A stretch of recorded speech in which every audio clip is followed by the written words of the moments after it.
So, gonna look back at Jupiter's Legacy here. Of course, it stunned me a little that it got canceled. I'm looking at Cosmic Book News here, and talking about it being canceled, and reactions pour in and all that stuff. And it talks about Mark Millar trying to put a happy spin on it that, hey, we're going with Super Crooks and all that stuff. And there's the comic book Super Crooks. So that'll be the next. Apparently there's an anime cartoon coming first. Then there'll be a live action series. So what happened here? Well, I've been seeing other YouTubers weigh in on this who are very good at information, better than me. But there was ratings to be had, and it was doing very well. But apparently this was not enough. And others, now this I don't know. I don't know where you get the full details, if it's even available. I mean, maybe it's just estimates based on what have you, certain expenditures that are publicly known. But apparently they spent $200 million on this show.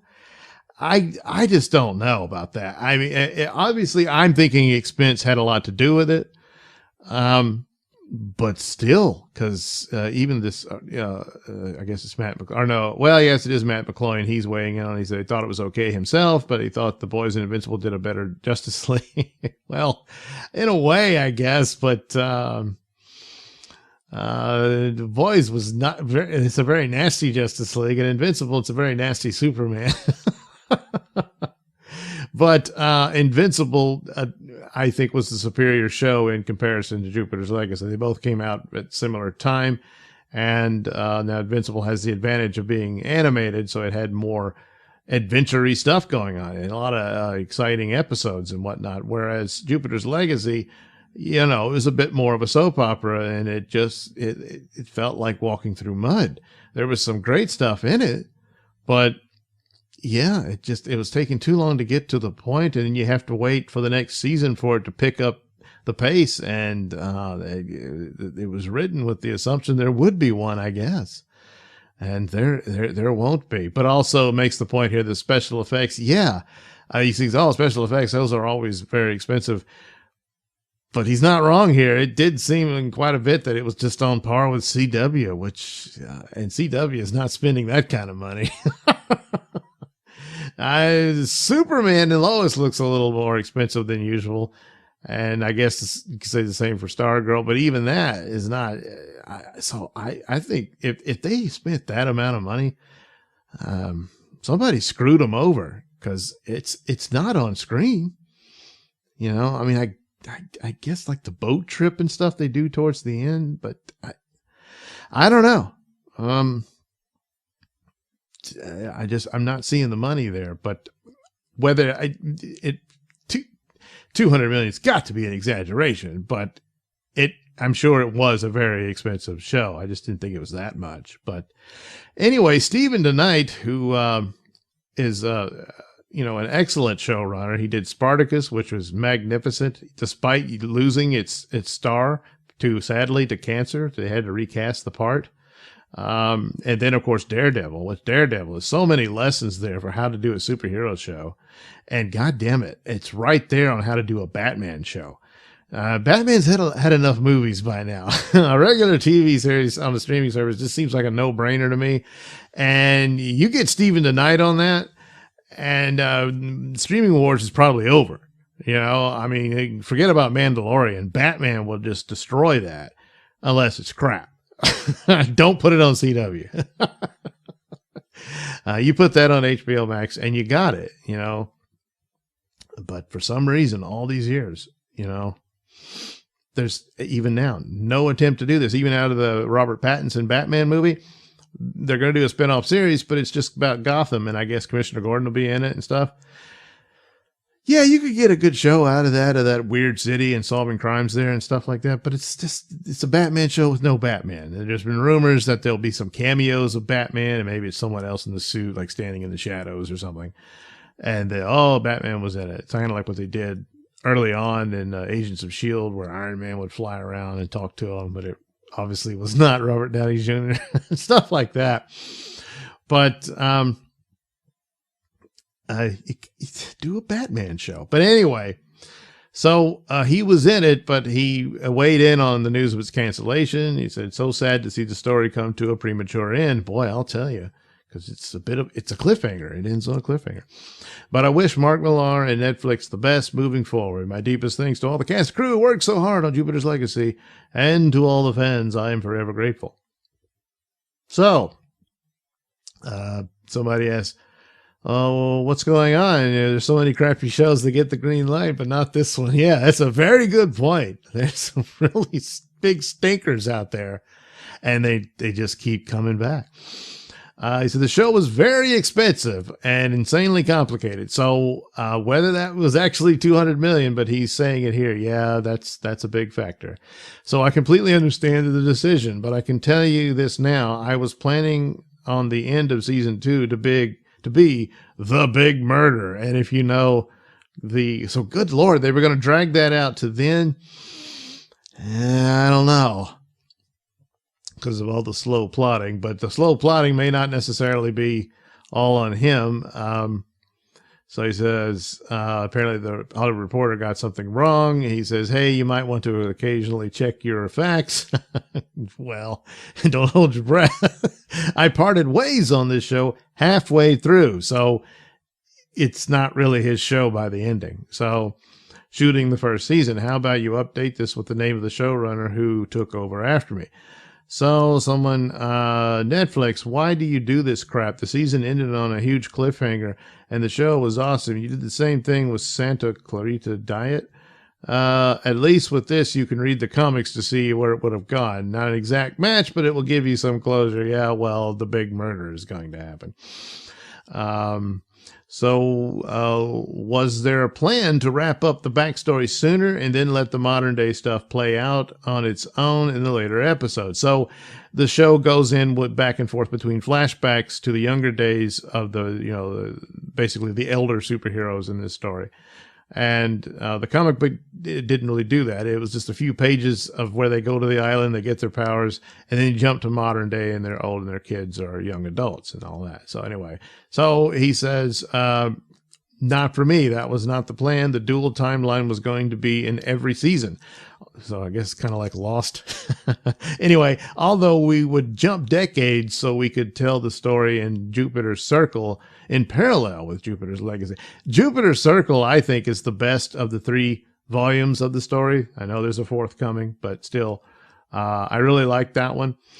It's too bad we get a glimpse of them in their outfits and stuff, but I mean, it's setting it in the 60s and everything would have been really cool. That's sad. I knew Mark Millar was a prick, so they're blaming it on Mark Millar. It's not his decision. So Stephen and I said, no, he wasn't. I never had an issue with Mark. He was incredibly supportive and extremely generous in his praise. I'd work with him again in a second. So there you go. He wasn't a problem. LOL. Steve said, don't put my name on this shit. Turns out, no, he didn't.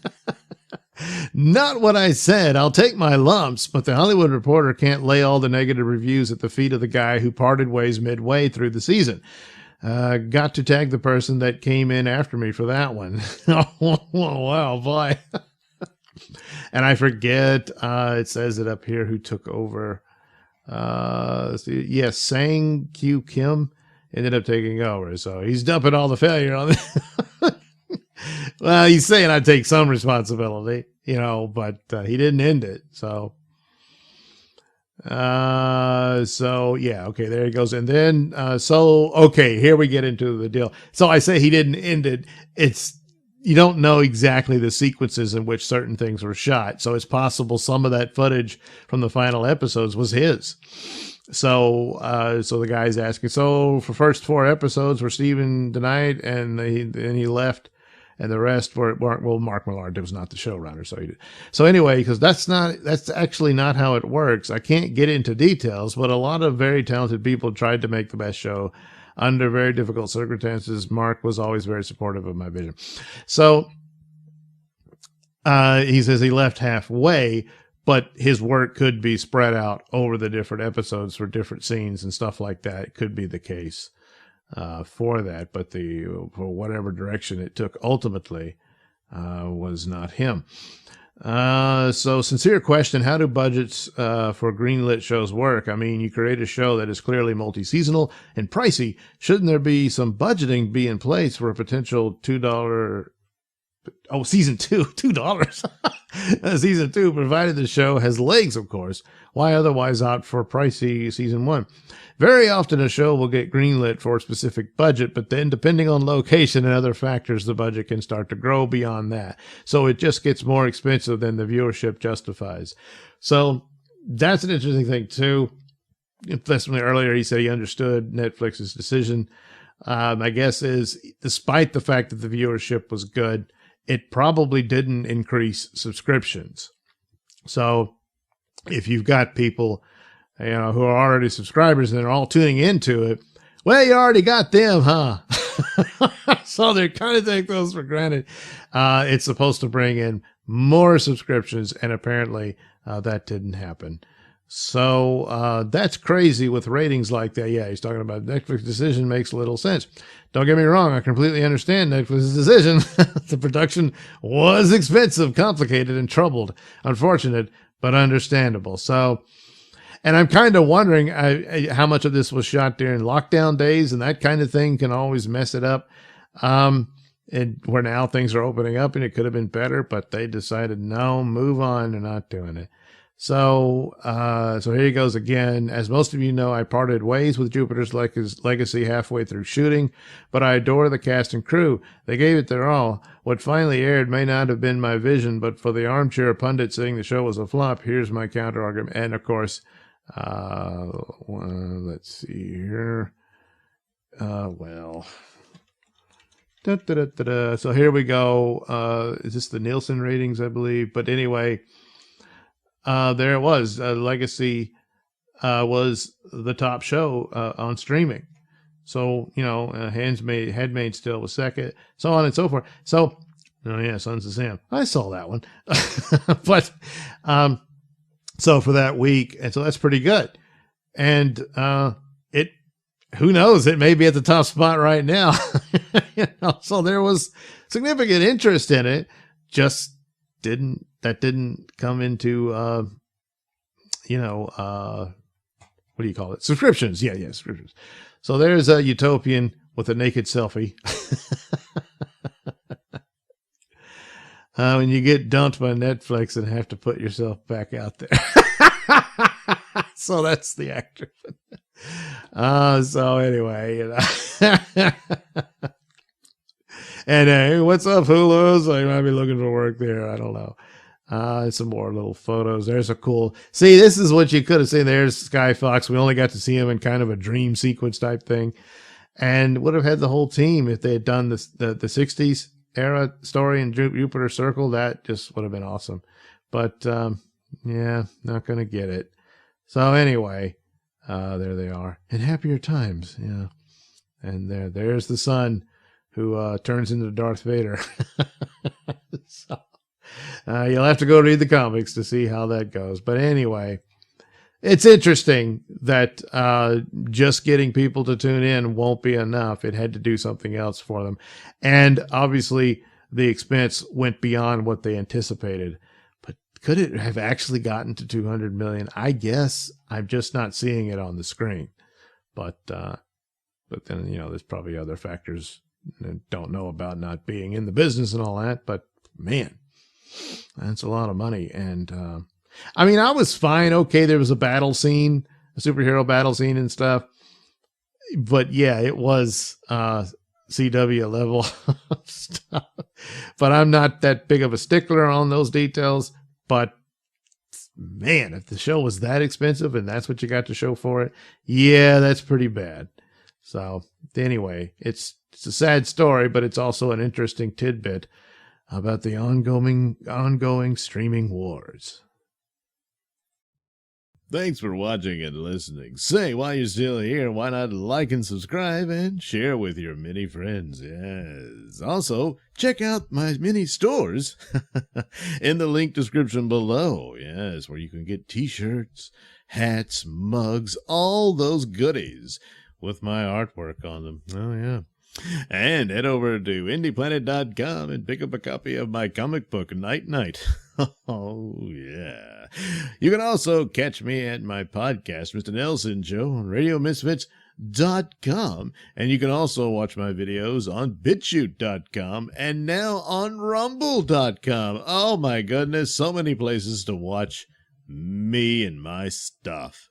Oh, yeah.